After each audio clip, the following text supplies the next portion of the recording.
अभिवादन स्वीकार कीजिए अनुज उपाध्याय का। आइए जानें कि गायत्री संध्या का कितना महत्व है। इसे इस घटना से समझा जा सकता है।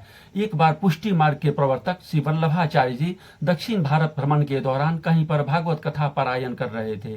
तभी अचानक उनसे मिलने पद्मनाभ नामक ब्राह्मण रोते हुए वहां आया। उसने बताया कि पालम कोटा के राजा का मैं राज पुरोहित हूँ। मेरे राजा काल ज्वर से ग्रसित होकर मरणासन्न हो गए हैं। एक तांत्रिक है जो उन्हें बचाने के लिए एक काल पुरुष की मूर्ति किसी ब्राह्मण को दान करने को कह रहा है। वो कह रहा है कि दान लेने वाला व्यक्ति जिंदा नहीं बचेगा। इस डर से कोई भी ब्राह्मण दान लेने को तैयार नहीं है।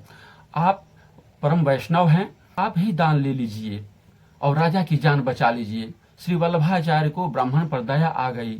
वल्लभाचार्य राजा के पुरोहित पद्मनाभ के साथ राजसभा में गए।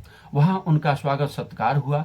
श्री वल्लभाचार्य ने तांत्रिक द्वारा बनाई गई उस काल पुरुष की मूर्ति का दान लेने के लिए हाथ में जल लेकर संकल्प किए। तभी वहां काल पुरुष साक्षात आ गया।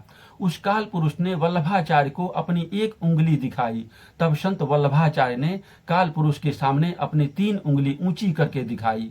इस पर काल पुरुष श्री वल्लभाचार्य के सामने सिर झुका लिया और उस मूर्ति में समा गया। तभी तुरंत राजा का बुखार भी शांत हो गया।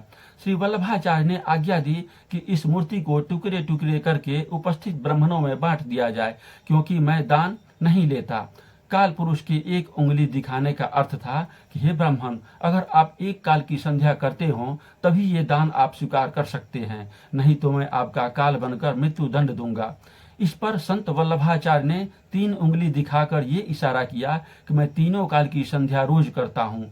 ब्राह्मण संत वल्लभाचार्य के नित्य संध्योपासना रूपी तप से काल पुरुष नतमस्तक होकर चले गए।